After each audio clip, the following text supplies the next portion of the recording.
दोस्तों आप सभी का स्वागत है फिर से एक नए वीडियो पे। तो दोस्तों आज के हम लोग इस वीडियो पे देखने वाले हैं जो आप लोगों का एग्जाम होगा कल। इसके लिए हम लोग वेरी इंपॉर्टेंट क्वेश्चन आंसर देखने वाले हैं ऑब्जेक्टिव का, ठीक है। इसलिए आप लोग इस वीडियो को बिना स्किप करके देखिए और अंत तक देखिए। तो चलो दोस्तों हम लोग समय को नहीं गवाते हैं और वीडियो को स्टार्ट करते हैं। तो मेरे प्यारे दोस्तों फर्स्ट क्वेश्चन में पूछा गया है कि मानव भूगोल मानव समाज और धरातल के बीच संबंधों का संश्लेषण अध्ययन है। यह कथन किसका है? तो ये कथन किसका है? तो ऑप्शन नंबर ए में दिया है तो फ्रेडरिक रेटजल का है, ठीक है। अब क्वेश्चन नंबर 2 की ओर बढ़ते हैं। तो इसमें पूछा गया कि रुको और जाओ निश्चयवाद संकल्पना किसने प्रस्तुत किया? तो किसने प्रस्तुत किया था मेरे प्यारे दोस्तों? तो उसका जो नाम था वह ग्रिफिथ टेलर था। क्या था? तो ग्रिफिथ टेलर। अब क्वेश्चन नंबर 2 के खत्म हो गया। अब क्वेश्चन नंबर 3 की ओर बढ़ते हैं। तो पूछा गया है कि 21वीं शताब्दी के प्रारंभ में विश्व की जनसंख्या कितनी दर्ज की गई? तो 600 करोड़ से अधिक। अब क्वेश्चन नंबर 4 की ओर बढ़ते हैं। तो पूछा गया है कि निम्नलिखित में से मानव विकास सूचकांक का निर्माण किसने किया था? तो उसका क्या नाम था? तो वो 4 का हो जाएगा ऑप्शन नंबर ए हो जाएगा डॉक्टर महबूब उल हक हो जाएगा, ठीक, यानी कि ऑप्शन नंबर ए। अब क्वेश्चन नंबर 4 की ओर बढ़ते हैं। तो पूछा गया है कि मानव विकास के मुख्य उपागमों में किसे सम्मिलित नहीं किया गया है? तो 5 का हो जाएगा आप सभी का ऑप्शन नंबर डी हो जाएगा, यानी कि उत्पादकता उपागम। अब क्वेश्चन पर बढ़ते हैं हम लोग 6 नंबर की कि जंग का कटोरा निम्नलिखित में से किस क्षेत्र को कहा जाता है? तो जंग का कटोरा हम लोग कहते हैं वो पीटर्सबर्ग को कहते हैं, ठीक, ऑप्शन नंबर बी हो जाएगा।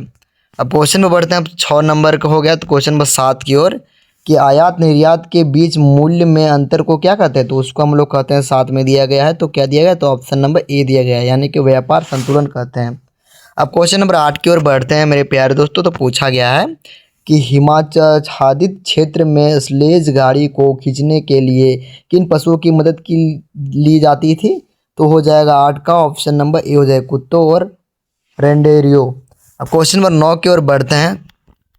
तो पूछा गया है कि इनमें से कौन सा देश सार्क का देश में शामिल नहीं है? तो 9 का हो जाएगा आप सभी का ऑप्शन नंबर डी हो जाएगा, यानी कि अफगानिस्तान। अब क्वेश्चन नंबर 10 की ओर बढ़ते हैं। तो पूछा गया है कि भारत की जनगणना के अनुसार निम्नलिखित में से कौन सी एक विशेषता नगर की परिभाषा का अंक नहीं है? तो हो जाएगा ऑप्शन नंबर क्या हो जाएगा? तो 10 का हो जाएगा ऑप्शन नंबर सी हो जाएगा, यानी कि 75% से अधिक जनसंख्या का प्राथमिक खंड में संलग्न होना। क्वेश्चन नंबर 11 की ओर बढ़ते हैं मेरे प्यारे दोस्तों। तो इसमें पूछा गया कि जमशेदपुर किस प्रकार का नगर है? तो जो हम लोग का जमशेदपुर है वह किस प्रकार का नगर है? तो हम लोग को इसका जो राइट आंसर हम लोग को पता ही है। तो 11 का हो जाएगा ऑप्शन नंबर ए औद्योगिकरण नगर, ठीक, औद्योगिक नगर।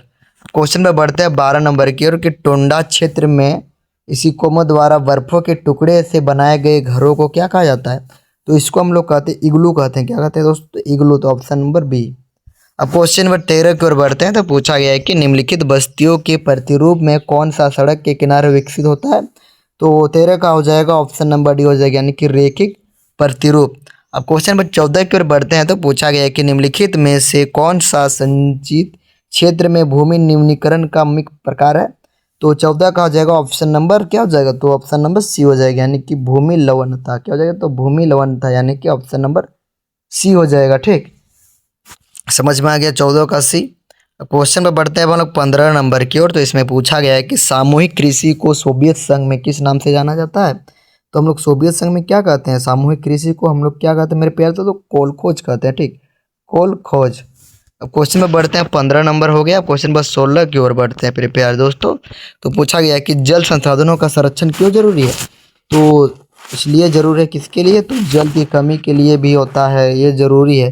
बढ़ती मांग और तेजी से फैलते प्रदूषण की दृष्टि से, स्थानीयकरण और ऋतुगत असमानता से। तो इसका right answer option number D हो जाएगा। क्वेश्चन नंबर 17 में फिर पूछा गया है, क्या पूछा गया है कि स्वर्ण कोलर कहे जाने वाले व्यावसायिक सेंटर के उप विभाग होते हैं। तो मेरे प्यारे दोस्तों हो जाएगा आप सभी का 17 का वो ऑप्शन नंबर सी हो जाएगा, यानी कि तृतीयक सेंटर। अब मेरे प्यारे दोस्तों 18 की ओर बढ़ते हैं। तो पूछा गया है कि उद्योगों की जननी किस खनिज को कहा जाता है? तो उद्योगों के जननी हम लोग किस खनिज को कहते हैं? तो मेरे प्यारे दोस्तों 18 का हो जाएगा लोह अयस्क कहते हैं, या तो लोह अयस्क इज द राइट आंसर। अब क्वेश्चन नंबर 19 की ओर बढ़ते हैं मेरे प्यारे दोस्तों। पूछा गया है कि निम्नलिखित में से किस स्थान पर परमाणु ऊर्जा स्टेशन स्थापित किया गया है? तो हो जाएगा 19 का ऑप्शन नंबर डी हो जाएगा, यानी कि तारापुर। क्वेश्चन नंबर 20 की ओर बढ़ते हैं। तो इसमें पूछा गया है कि जल संबंध विकास और प्रबंधन द्वारा चलाई जाने वाली कार्यक्रम नीरू मीरू का संबंध किस राज्य से है? तो ये हो जाएगा ऑप्शन नंबर क्या हो जाएगा, तो ये 20 का हो जाएगा ऑप्शन नंबर बी हो जाएगा, यानी कि आंध्र प्रदेश। क्वेश्चन में बढ़ते हैं अब हम लोग 21 नंबर की ओर कि स्वेज नहर किन दो सागरों को आपस में जोड़ता है? तो हो जाएगा ऑप्शन नंबर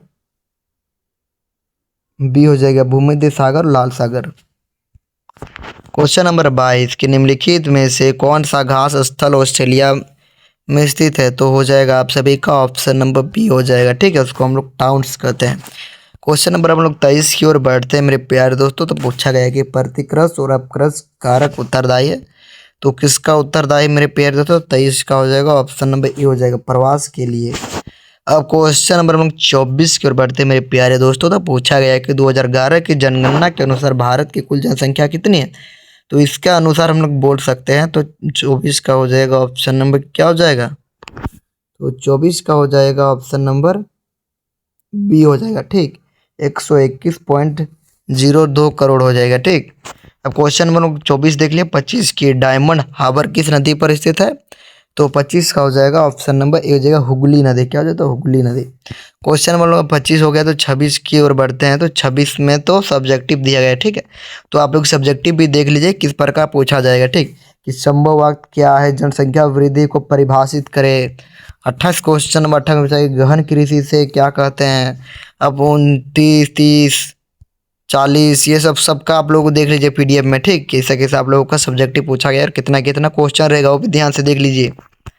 तो समझ में आ गया मेरे प्यारे दोस्तों। तो ये वीडियो आप लोगों को अच्छा लगा तो लाइक करें, कमेंट करें और सब्सक्राइब करें, ठीक। तो यदि आप लोगों को पार्ट 1 में अच्छा लगा तो आप लोग जल्दी से जल्दी कमेंट करें, वरना मैं आप लोगों के लिए पार्ट 2 बनाने का मैं आप लोग कमेंट करेंगे तो जल्दी जल्दी हम बनाने का प्रयास करेंगे। जय हिंद, वंदे मातरम।